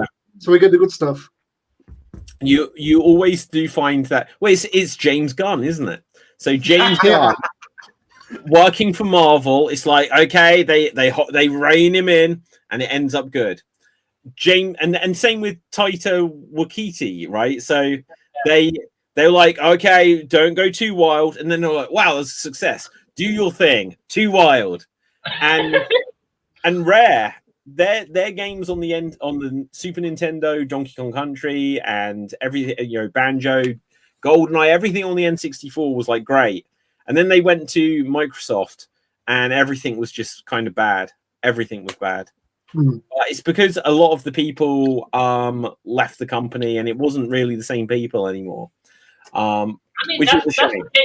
that's the case with even when the Witcher 4 was announced. That everyone's like, yeah, no one who worked on The Witcher 3 is now in the company, so it's not gonna be like what you expect. And there is something to that, which you assume okay, the people who worked on the previous game is not there, but they already have the template, so you would think that it would be much easier to follow up. The worst case scenario, you do what they did and follow that, or you try something more relevant to that stuff. And I think the Witcher 3 people, I think, Dave, you saw the trailer for this, like the Dawnwalker trailer for this, I think. And Yes. you said you were interested. Those are made by the Witcher 4 people who left the CD Projekt company. Yeah, because I think I would be safe to say, and this is probably going to get me shot, but I don't care anyway. But The Witch is dead. Yeah. As a franchise, as a multimedia thing, it's dead. Here's an interesting one when you say about like this is that there's the series of games Monkey Island. Woo! And I forget what's the guy that made the Monkey Island games called. Is it the guy who made Sam and Max? Because Ron Gilbert, right? So here it is. So Ron Gilbert made Monkey Island 1 and 2 for LucasArts. And then he wasn't involved in the third game or the fourth game. They then, in the era where they did all those Telltale games, which were like The Walking Dead and that, they did a Monkey Island game there. I've got it. And then they did, a couple of years ago, they did a brand new one, which was Return to Monkey Island. And it was like, after 31 years, Ron Gilbert, the original creator, is coming back. Because one of the things is that the ending of Monkey Island 2 had got something of an unusual ending. I won't give the spoiler. And so not quite a cliffhanger, but it was an unusual ending. And it was like what happened afterwards wasn't the plan of the original writer, the original creator. He wasn't involved anymore. And he said publicly for 30 years that isn't what was meant to happen in Monkey Island 3. That isn't how the story goes. And so when he finally came back and did it, now I'm remembering this, so I might be saying this slightly wrong, but everyone was like, he's finally going to give us what was meant to happen. And he's like, yeah, I've changed my mind on what's meant to happen. And now it's just something else. And it's like, well, so we still didn't get the ending. We still didn't get it. But this is the thing, when it comes to movie franchises, certainly, but when it comes to video games, it's like, it's so rare that the people that create the early games are still so like, when we're like, well, what's like the new Resident Evil? It's like, it's got nothing to do with the guys that made the originals. Nothing at all. It's like, it's just some, like, the original series is genuinely dead. Like, there might be a couple of people who are still involved and they're like the grandfathers of the series now. But like, it isn't the same team that made it in 1995, 1996. Yeah, but the games, okay, it might not feel exactly the same as the old Resident Evil games, but the games still kept up, like, we're still doing these guys, their storylines, and just keep going. But their storylines haven't kept going, because, okay, so I'll give So, you know how in Resident Evil 2 Remake, like, Ada turns up and she's in a trench coat, and stuff like this. Yeah. In the original, she was like, I'm trying to find my boyfriend, John. And it was like, they completely changed the character. And that was a shame, because in the original first game, there was a puzzle where you needed a password, and the clues that you got were that the login name was John, the password was Ada, and you hadn't met Ada in the first game. So then when you met Ada in Resident Evil 2, it's like, oh, wow, this is the Ada who was looking for John in the original game. And then they just like, nah, Ada's a super spy now. So it's just like, it's a different storyline. It's not the storyline it was. Wait, well, so in the original 4, right, she was always meant to be a super spy. Yeah, but see, here's the problem. That's because along the way, you've got to think that the guy that Shinji Mikami, who made Resident Evil, did Resident Evil Remake, then did Resident Evil 4. Yeah, he was like the producer of Resident Evil 2, 3, Code Veronica or whatever. But his previous game before Resident Evil was Goof Troop. True story. And he was hired to do Resident Evil because he was someone that knew about fear, because he was always scared. There was no overarching plan. The original Resident Evil was meant to have a guy that looked like Jack Reacher who was part cyborg. And it's like, wait, Resident Evil was meant to have cyborgs in it? There was no plan. There was no plan. That's why the famous Resident Evil 1.5, when the person that he handed it over to came up with a story, he kind of stepped in and said, this is no good. Like, the story ends now. Like, we need to make more money from this. Like, there was no plan. And so by the time, like, when they did Resident Evil 1 remake and Resident Evil 0, they didn't know what Resident Evil 4. Resident Evil 4 turned into Devil May Cry because they handed it off to someone that was like, "Yeah, we're going to put demons in it." And Let's put all the gothic shit back in. Like, wait! This is like it's based on like a virus and science. You can't just put demons in it. Yeah, but it's a cult based on the virus, and there's these like castles and Spanish people. Yeah. But What still, the hell am I in for? so when they get to like Resident Evil 8, they're like, "Yeah, let's do werewolves and witches now." It's like, this isn't how it works. Like, none of the story is that consistent, and it's because you don't have storytellers. The people that made up they weren't writers. Like video games weren't taken seriously as like a storytelling medium, and so the people that became the powerful video game creators, they were like these wild imaginations of people that weren't structuring a long-term story. Hence why when you play Super Mario, every single story is like, I wonder why Bowser's kidnapped her this time, right? And that's the story every single time. He just wants to sing her a song. Peaches, peaches, peaches, peaches, peaches. Like, okay, so guys, would you prefer, like, on some of these video game series, if they did have, like, should Mario, like, occasionally when they did Super Mario Land, he didn't go against Bowser and he had to rescue Princess Daisy. In Mario Galaxy, he had to rescue Rosalina, but I think Bowser was still there. But should it just be, well, this time we need a new villain? Like, James Bond doesn't go against Blofeld every time. We meet again, Mr. Bond. Exactly. We meet again and again, Mr. Bond. We meet again and again and again, Mr. Bond. Well, the game that I played after like the Super Nintendo, I played Super Mario Sunshine on the GameCube, and it was an interesting idea, like having like Bowser Jr. be the villain. Yeah. And then right at the end, suddenly Bowser's here. I'm like, oh, yeah. Where the fuck did he come from? And even like Luigi's Mansion, it had the same thing. It was you had King Boo. King Boo. Yeah. Which was the final boss. Except until it was it's Bowser. No, it's Bowser with it. It's like a ghost, and you have to fight King Boo that way. Bowser doesn't have to. Yeah, you're right. I like the idea. Every single time. King Boo, yes, great. Why is Bowser here? Super Mario Sunshine, great. We're on holiday. Why the fuck is Bowser here? Go away. Yeah. Go on, Dev. I can actually explain both of those.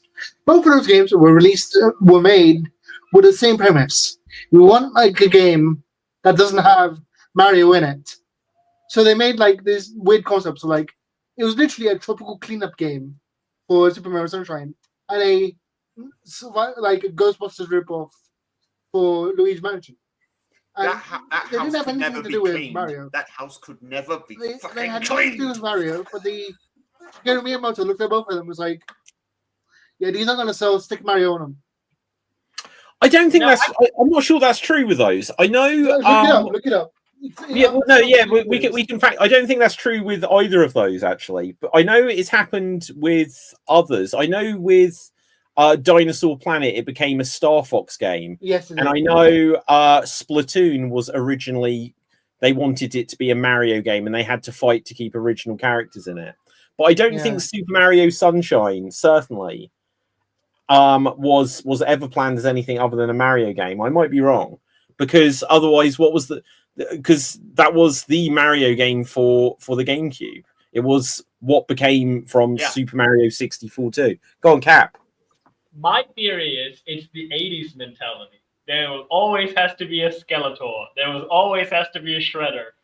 He might sometimes disappear for a season, but then they'll say the Skeletor is back and he's more powerful than ever. It's that mentality back then. So I think that's where it carried on. Like the main iconic bad guy will always remain the iconic bad guy. That's why even like when you go to Star Wars, right? They just can't do anything without Darth Vader because well, damn shit, he's the iconic thing that we have. We just have to keep using him again and again. Well, see, so when you look at Harry Potter, it's like, oh, Voldemort, but Voldemort kind of isn't the main villain in absolutely everything. Because they have other. Yeah, but that's the difference, David. Like, look at He-Man, right? I think Skeletor is like the best example. He was the villain in season 1. and he was the villain in season 2. There might be other villains sometimes guest appearance in, but it will always be Skeletor. Even with comic characters. Well, we look at Superman and Lex Luthor and Batman and Joker. True. Yeah.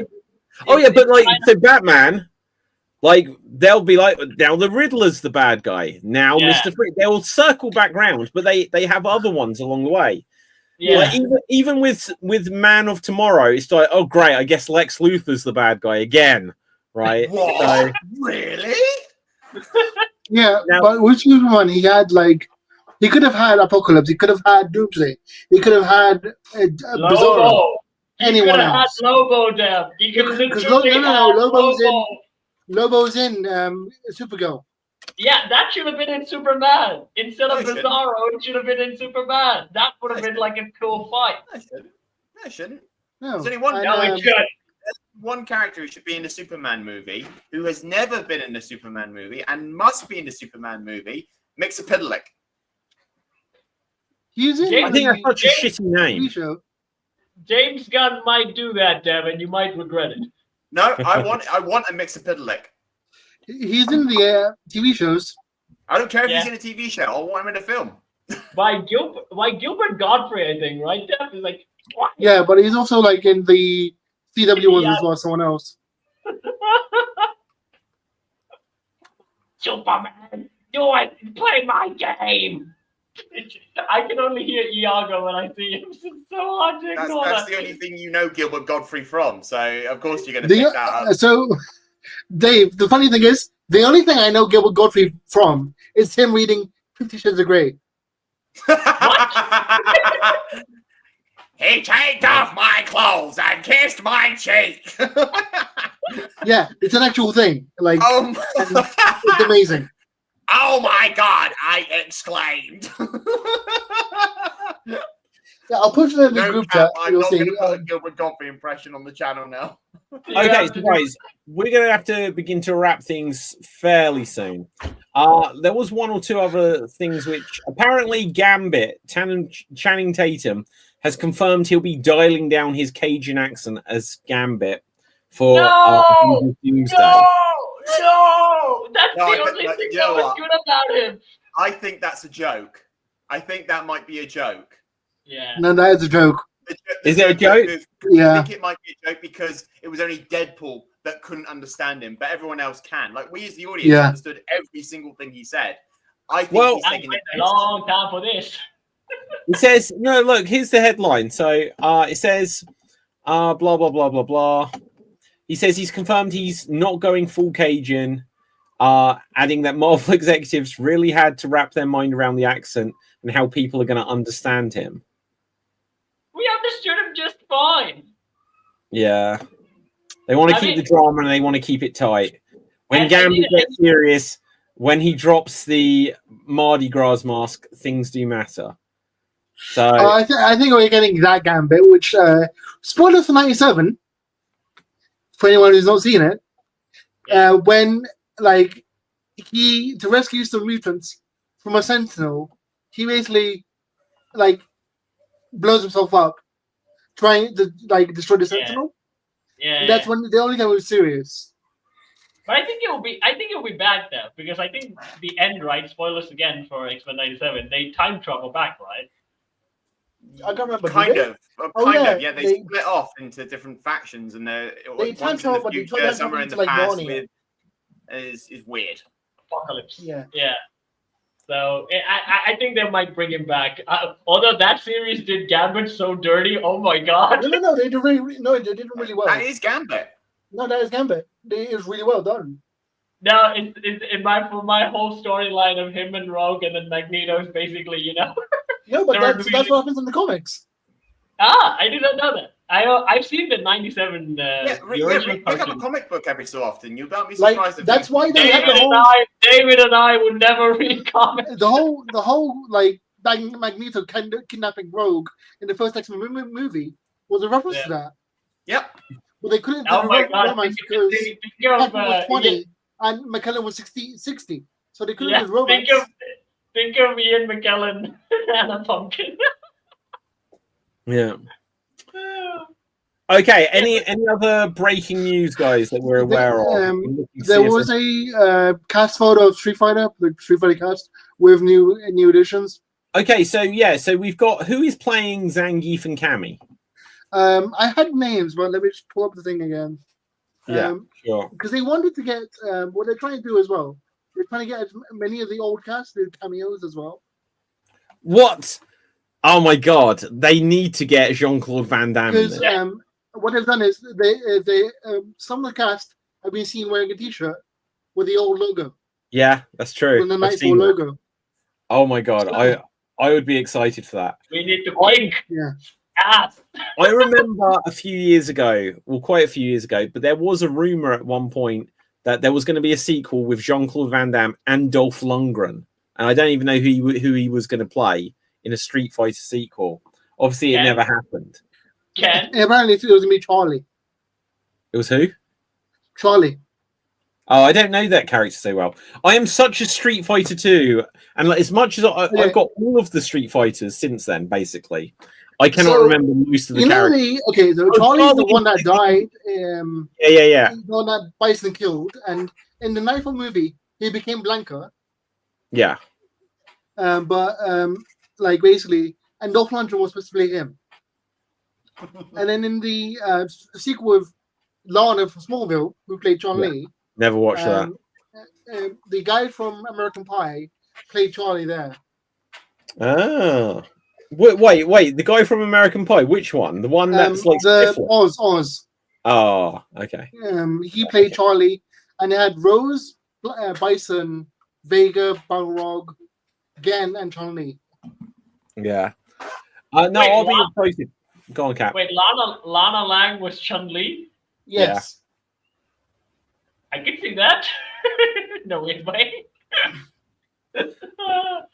David, another reason why you should watch Reacher season 1. Lana Lang is in it. Is she? Yeah. Which Lana Lang from Smallville?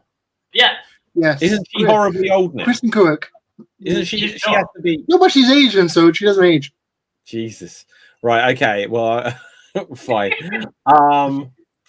Okay. So let's take a quick look. Anything else going here? There's a new trailer of a James Bond video game. Oh yeah, that was cool. I like that. And I think David, you commented that the guy is from Dexter's new series guy or something. Well, that's what the rumor was. He kind of looks like him. I don't know if it's true. Oops, I'm not going to bring up the music because it just sounds like pure James Bond. But the game looks badass though. The trailer. Let's take a quick look here. So this is the game. Bang! I can't believe they've cancelled Young Dexter, which is such a shame. Yeah, but the reason they've done it, from what I understand, is a really bad reason. Because when they announced that they were doing a Young Dexter series, they hadn't planned that they were going to do the new Dexter series with the original. And so this is a minor spoiler. The last... Well, okay, so this is a little bit of a spoiler, but it's nothing end of the world. Dexter's a serial killer. He has a tragic ending. In the original story, eventually the bad guy has to get killed, right? But when they made the TV show, they just didn't want to kill him, and the fans were really upset. So when they brought the show back, that really looks like the young Dexter guy. When they brought the show back a few years ago, they were like, right, we're going to kill Dexter now. And everyone was like, that ending was shit. Bring him back. And so then they decided, well, we can't bring him back. We killed him. We're going to do a young Dexter.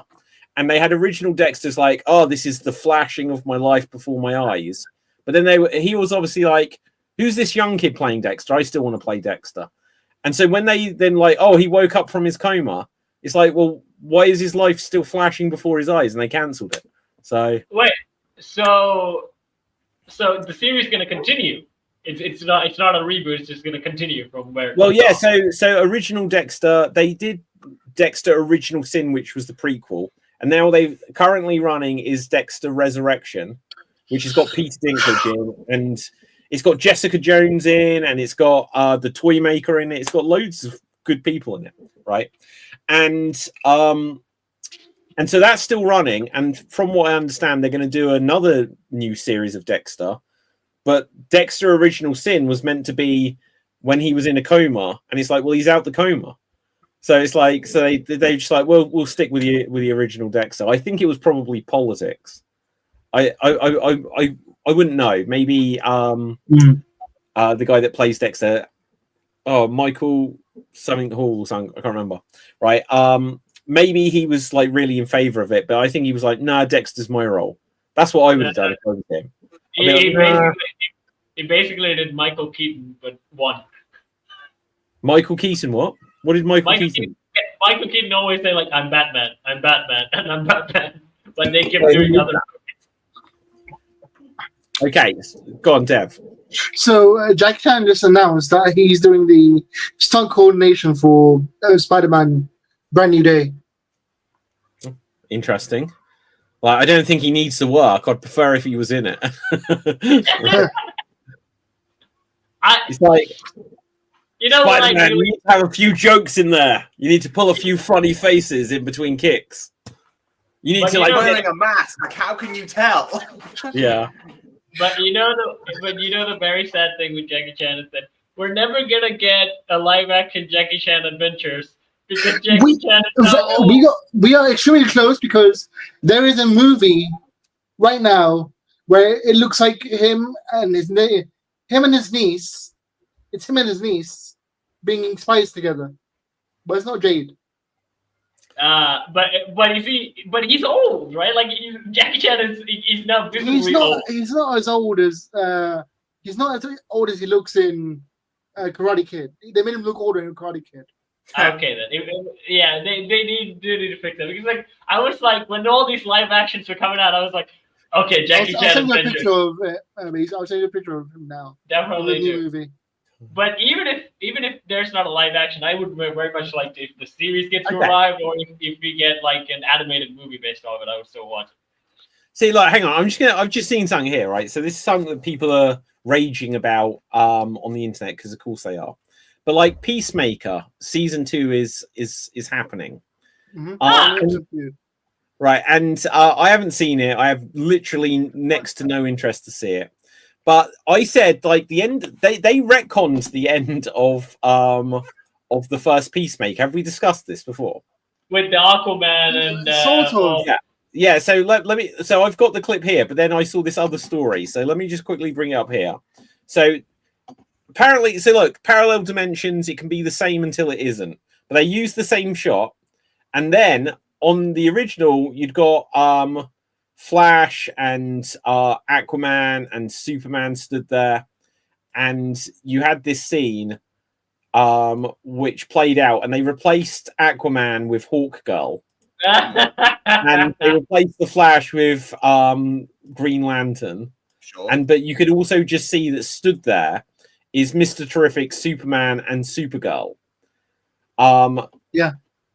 So that's interesting in itself. But then if I just scroll down, God knows what comes up on Twitter. So here's the thing where people are raging, apparently, because Wonder Woman refused to do this. Gal Gadot refused to do this. And this was Joss Whedon said, I want a bit where Flash falls into your boobs, right? And I didn't like at the end of Peacemaker, where there was something about, hey, Aquaman, don't you sleep with fish? Don't you F fish? It's like, why would you damage, or why, even if other people make that joke, why would you do that in your own property to put that out there, right? Well, do you see what the replacement is? Do you see what the replacement is? Tell me 1 second. But then, apparently, this is the new series. Have you met Wonder Woman? She did spend an entire party eye-effing me from across the room. It's like, why would you put this about your wholesome superhero role model to little girls? You know, the epitome of good. Why would you keep doing this? James Gunn is that's tame compared to what he like. Okay, so what do they put girl or whatever saying? Okay, so with the Superman one, instead of saying like you sleep with the fishes, he says to Superman, you have a poop fetish. You have a poo fetish. What? Why do they do this? I tell you, I think I know why. James Gunn is a child. I think James Gunn is trying to do Peacemaker as if he was in the boys' universe. But that's Superman. They literally showed they showed Peacemaker in Superman, and now they've shown the Justice Gang in Peacemaker. So it's a shared universe. And now they've announced Superman's coming out next year. This is the same Superman that has a poo fetish. You know, So what are they doing? And this is the one where Peacemaker was apparently IF'd by Wonder Woman. No, but okay, so Peacemaker's entire gimmick in the show is shitting on other heroes. What he says is not true. Anything he says is not true. It's still there. No, the problem is it's like if you're at high school and you're like, oh, there's Deborah McGill. She banged a goat. Then it doesn't matter. It's been said out loud. It still exists. No, the worst part is Aquaman. After he said that, Flash goes and Aquaman said, "It did never happen." And then Flash goes, "Sometimes you do." And then Aquaman just say, and I was like, "What? You agreed to it?" That was the fuck-tard thing that Peacemaker did. I was like, okay, he's a character who makes fun of other heroes. Why are they like Flash is like, sometimes you do. Why would you say that? Because Flash is trying to have banter with Aquaman and failing. No, they just shouldn't do this. Keep something pure. Keep something just nice. Yeah. Yeah, there's a reason, like, so that there can be the debate. Look, his Batman, it's like, oh, he had a gun. Batman shouldn't do that. And it's like, well, this is a darker version of Batman. That's a different thing from he has a poo fetish. You don't connect these to your own characters. Right. No, but like, it's like me going around telling people that Cap fucks fishes or some shit. Cap. What? Don't take that. Right. It's like me saying Cap has a body pillow with Henry Cavill. Yeah. Well, see, there's the point. There's the point. So because Cap went on about The Witcher and Henry Cavill, it's like it becomes the joke. It's like, oh, Cap likes Henry Cavill. Yeah, they even made a theme song about it. Yeah, exactly. Right, so that's a bit different saying that someone likes an actor that they watch all their films compared to saying Superman has a poo fetish. You know what I mean? It's just like, don't do it. Right, anyway, on that note, guys, we are going to have to wrap things up. It's been we're really ending on poo fetish. Yeah, we're going to have to. Right, right, Dave, where can people find you? Well, you can find me over on YouTube and Twitch at Dave MC Gaming, where I do Let's Plays and live streams of various things. Currently on YouTube, my Let's Plays are Resident Evil 0, so come along and watch me get increasingly angry at this game. And come watch me on Twitch as I stream on Saturdays, Sundays, Mondays, and Tuesdays with stuff like Baldur's Gate 3 and Red Dead Redemption 2. And my Geek recommendation is go listen to the Big Finish production of I, Davros, with Terry Malloy playing Davros again. And it's sort of the origin story of Davros. Okay, we already got the origin story of Davros on the show. A better origin story of Davros. Okay, Dev. You can find me on TikTok and Twitch on the name FWDAT. And you can also find me in Avengers Doomsday, where I will try. Okay, Cap. You can find me on Sword Deeds. I sing a dance, I throw myself in a bucket, and I work with puppets. And recently, my video novella is out, so go watch The Ballads of Barrison. It has AR art in it, but I can't afford a real artist at this moment. So that's the only thing else. I love the AI. I don't get people who don't like AI. You just have to accept it's here now. Right. Yeah. So, okay. My name is Dave Psansky. You can find me on Facebook, Instagram, and Twitter at Dave Psansky, spelled PUSTANSKY. Check out everything Geek Battle related. Until next time, stay safe. Always stay extremed and live long and prosper. Ciao for now. We're off the air and all that goodness. Boom. And we're off the air.